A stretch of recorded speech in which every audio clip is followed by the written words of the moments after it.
لعلکم تتقون سے مطلب کیا ہے کہ روزے کی برکت سے تم کو متقی بنانا چاہتا ہوں. اللہ تعالیٰ کا مقصد سن لو، پیٹ جلانا نہیں، بھوکوں مارنا نہیں. اس روزے کی برکت سے جب دن بھر پیٹ میں چارہ نہیں ہوگا، جب پیٹ میں چارہ نہیں ہوگا تو یہ بیچارہ جو ہے اچھل کود نہیں مچائے گا. جب پیٹ میں پڑا چارہ تو اچھلنے لگا بیچارہ، مدد مل جائے گی. لیکن روزے کے لیے لازم نہیں ہے کہ زبردستی آپ متقی ہو جائیں. اگر نفس کی فکر نہ کی تو روزہ رکھ کر بدماشیاں کرتا ہے آدمی. روزے سے تقویٰ آسان ہوتا ہے. روزے میں یہ خاصیت نہیں کہ زبردستی متقی بنا دے، ایسی مشین نہیں کہ ڈبل روٹی آپ کو بنا دے، لیکن آسان ہو جائے گا. کس وجہ سے؟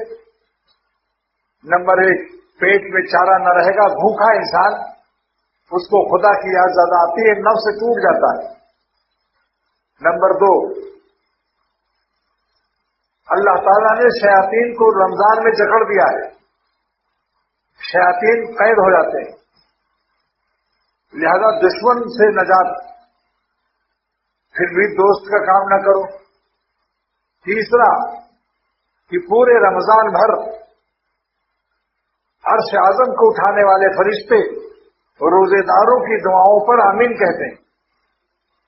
پورے رمضان بھر عرش اعظم اٹھانے والے فرشتے روزے داروں کی دعاؤں پر آمین کہتے ہیں.